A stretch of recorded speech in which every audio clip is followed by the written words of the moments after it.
សួស្តីមិនមកទាំងអស់គ្នាខ្ញុំមានប្រភេទក្រវ៉ាត់កែងពីរគូ Skechers ទាំងពីរ brand របស់ក្រុមហ៊ុន Skechers ទាំងពីរ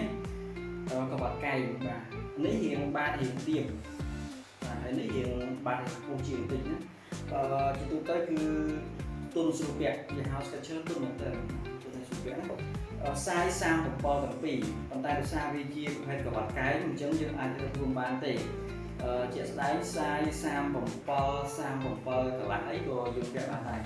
37កន្លះដូចជាមកទឹកជាណានៅក្នុង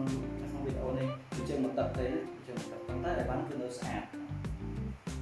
អ្វីគឺនៅស្អាត90%លើ90%លើនេះក៏នៅស្អាតដែរក្រវ៉ាត់កែងទាំងពីរវាហៅ Skechers តម្លៃមួយជើងគឺខ្ញុំលក់តម្លៃដូចគ្នា